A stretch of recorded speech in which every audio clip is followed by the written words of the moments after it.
I feel like being an influencer or a content creator is what a lot of people want to do these days. Like, we know that it's a somewhat valid career path, but people don't really know how to get started in it or what it even means. And it can be a really weird career path that most people don't understand. Like, the vast majority of the world do not understand how someone could make a living creating content for the internet. But I was in my YouTube analytics the other day, and I noticed that so far this year, 2022, just from YouTube, which is a very small slice of the pie for me. Like, this is not a stream of income I count on, I predict, this is kind of extra money for me, okay? Because I focus more on affiliate marketing, my courses, my digital products, like things like that, right? But I noticed that year to date, when I'm recording this, that just from putting content on this platform alone,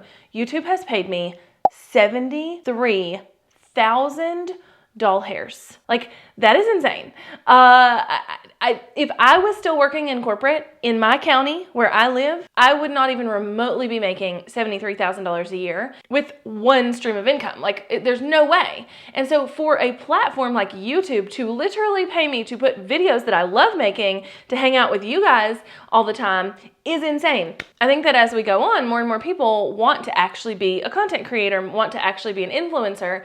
And so basically, I wanted to kind of demystify some things in this video. I felt like it'd be fun to kind of just like chat through what this looks like, how you can get started, and answer some frequently asked questions. Okay, so the cool part of being an influencer or content creator is that you can do it on basically any platform. Like, you can be an influencer, be a content creator, whatever, on basically any platform. You can go on Instagram, on YouTube, on TikTok, on podcast, on like a newsletter. Like, you can be an influencer or a content creator on basically any platform.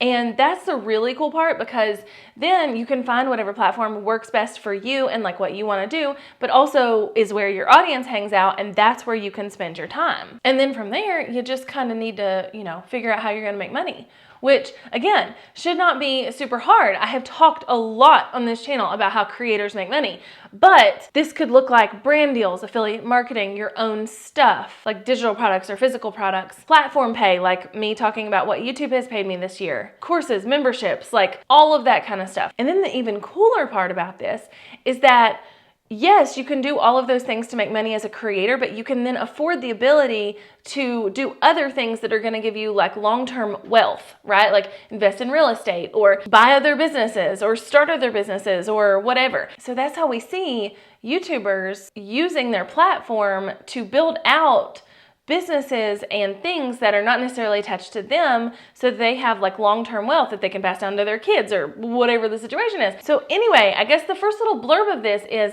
it's totally possible. Use whatever platform you want to use and make money in multiple different ways. Okay? Now, that all being said, let me kind of back up and kind of explain what an influencer is and basically why I use influencer and content creator interchangeably. And that is basically because they're the same thing. That's why I use them interchangeably, because they're the same darn thing. Okay? If you're a content creator, you're an influencer, and vice versa. Like, if you're an influencer, you're going to be creating content somewhere in the world. If you're a content creator, you're going to be influencing people in some way, shape, or form. So you're kind of both if you're one or the other. And really what this is the people we all love to follow on social media. The people that we love to see the ins and the outs and the daily lives of. Some of these people are teaching us things. Some of these people are just showing off their lives. Like, it kind of just depends on the thing. But like, it's totally yours to do with what it is, right? Like, this industry is still so new that like you can help define some of the things that like make influencers, make content creators. But if you're wanting to get started, I can tell you the number one most important thing, most importante, and we have talked about this a lot lately, and that is to know who you're trying to talk to. Who is it? I just hosted a challenge, and I did a whole video about the challenge that I'll link up here. But during this challenge, I got several questions about like, what if I'm just a vlogger? Like, what if I'm just a lifestyle niche? And like trying to like niche down. And I was like, no, that's not what you are. Your niche is not the what, your niche is the who, right? If you can remember, I am trying to talk to women in med school or whatever, then you can then say, okay, my content can be really anything that pertains to women in med school. So you can talk about fashion, you can talk about makeup, you can talk about studying or whatever, but all of those things are then need to be relevant to the person you're hoping watches your content. And the same goes with any influencer or content creator. You've got to know who you want to be watching. Who is going to want to watch your content? Who do you want to watch your content? Who do you want to be in that seat, every time a video goes live or every time a TikTok goes live or whatever? Who are those people? Because if you will get a really good understanding of who that person is, creating content will be magically amazing. It'll be so awesome. You will be able to create content. You will easily be able to create content, and coming up with ideas and things like that will not be hard. Then honestly, all you have to do is start creating content that talks to that person. Now, this part's easier said than done because every platform is going to require a different amount of work from you. Every platform is going to require a different type of content. Every platform is going to require a different cadence or consistency of content. But if you will start creating content consistently on whatever platform you've picked for the people you've decided you're going to talk to, you will win. It might take you a year. It might take you 6 months. It might take you 2 years. It might take you 5 years to really get to the point you want to be. But if you will start creating content on the platforms, people will find you. Your who will find you. And then once you know who your who is and they find you, it'll be really easy to go out and get brand deals because you know what brands want to get in front of your who. It will be really easy to go create content that does well on the platform because you know who's going to want to watch. It's going to be really easy to find affiliates that you want to work with because you know what your people want to see. It's going to be really easy to create your own digital or physical products because you know your audience. You see how that's most important? Okay, so now that we've kind of talked about what it means to be an influencer, kind of what you need to do to get started, I want to answer some frequently asked questions because inevitably in any video I do about something like this, people ask very, very similar questions or the same questions almost every time. And I want to kind of hit on those because they are really important. And for whatever reason, people are here, they're at the starting line, they want to get started. And really the first step is just, know your who and get started. But they're thinking about things that are going to happen down here. And that's holding them back from starting here. Do I need a brand manager? How do I be an affiliate? How do I get brand deals? All of that kind of stuff. So I want to answer those questions, but I want you to understand that you don't need to know that yet. You don't need to know that yet. Just get started. Just get started putting content out on the platform that you pick for the person that you've picked. And you will learn all of those things as they come, but also you're a brand new baby influencer. You're not going to get brand deals at first. You're not going to make hardly any money from affiliate marketing at first. You're not thinking about creating your own digital or physical products because you don't have an audience to sell them to. Now, I do recommend that you start thinking about that pretty early because it's going to help set you up for more money in the future, but you don't have to think about it right now. What you need to be thinking about right now is how can I create good content for this platform I'm creating content on for the person that I'm creating content for? That's what you need to think about right now. But for the future version of you who's going to ask me these questions, here we go. Number 1, how do you get brand deals? Well, let me just tell you, as you grow, these are going to come to you. They're going to start coming to you. As you grow, as you get so many followers on whatever platform, brands are going to start coming to you. They're going to find you at, on whatever platform you're creating content on, and they're going to reach out and be like, hey, we'd love to work with you here. We'd love to do this. We'd love to do that. So just know that at a certain point, it becomes less of what I'm about to talk about and more of them coming to you. But at first, when you're trying to find brand deals, it's going to take some feet to the ground. It's going to take you being like, okay, I love Deity microphones. I don't know, I just grabbed something off my desk. I love Deity microphones and my audience would also love them. I'm going to reach out and be like, hey, Deity, do you want to sponsor me? This is what I plan to do and this is how I can help you and all the things. So at first it's a reach out from you, and also at first it's not necessarily going to be easy to get brand deals because you don't have a lot under your belt to show them that you're successful or whatever, whether that be subscriber numbers, view numbers, other brand deals, whatever. But that's how you get them. is you reach out and you ask. And then, like I say, eventually they will come to you. Now, there are platforms like aspire.io or tons of other platforms that try and match brands with influencers. And essentially, a brand is going to go in and list a job they have, and influencers are going to go in and be accepted to the program. You usually do have to be accepted to these types of things. And then they'll scan through the brands and see what they want to work with. And this is not sponsored at all from Aspire, and you do have to be approved for Aspire. So this is something that I have just recently gotten access to and I've not really used a lot of because we have so many brand deals coming to us. I don't really have to go out searching for them, but like all of them kind of work the same. Like I am a creator, I'm an influencer, I have like a profile, and I can go through these and look for things that might make sense to my audience. Now, in the world that I'm in the like creator space, in the, you know, you guys are fellow creators / fellow business owners kind of space, it's a little harder to find brands that I want to work with because like one of these here is modern fertility. And while there might be some of you here who are struggling with fertility and there, you know, there's a huge chunk of you that are women, that doesn't make any sense. Like, it doesn't make sense for me to be like, oh, I'm talking to you about business strategy most of the time or creator strategy or, you know, showing behind the scenes of my life as a creator. And I personally have older kids who are like 12 and 9. But here's like a random ad spot for a fertility thing. Like it doesn't make any sense. So sometimes it can be a little harder for certain niches to use these types of platforms, but they're there if you want to use them. Second question, do I need a brand manager? Do I need a manager? The answer to this is yes and no. So you don't need a brand manager to be successful. You can totally manage your own brand deals, have someone on your existing team manage your brand deals, that kind of thing. But you need somebody managing them, right?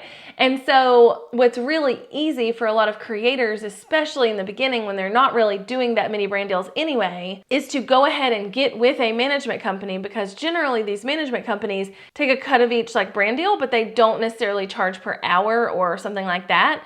So it can be a lower barrier to entry to some like new creators to go ahead and hire a brand management company to handle everything without having to pay any money up front. So I personally have always had my team manage this. So my team does reach outs. My team handles all, you know, inquiries that come in. They handle everything that goes along with the brand deals, the contracts, all of it. But it's taken us a while to get to there, right? And like I have the capacity to let my team handle it because I have a team in place anyway.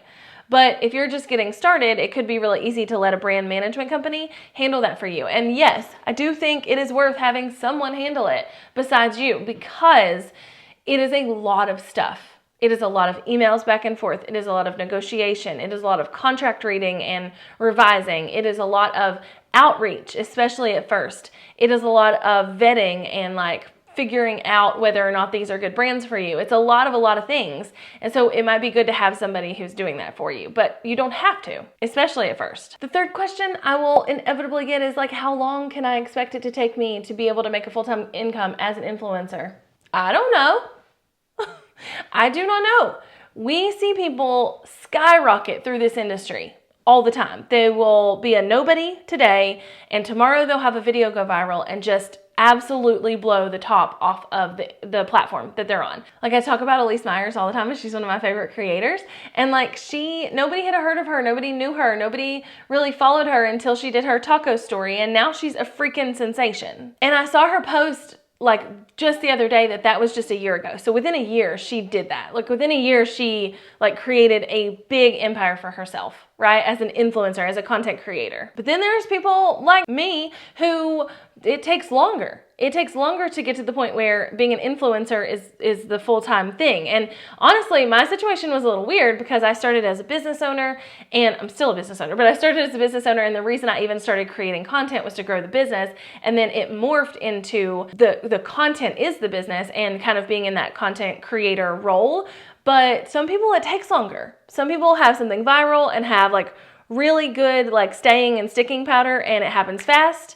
And then some people it doesn't. So I can't really tell you, especially like per platform. Like every platform is going to be different. Every niche is going to be different. Everything is different. So I cannot tell you that, but if you will be consistent and consistently put out content on whatever platform you're trying to put out content on in a way that attracts your ideal person, you will get there faster than someone who isn't.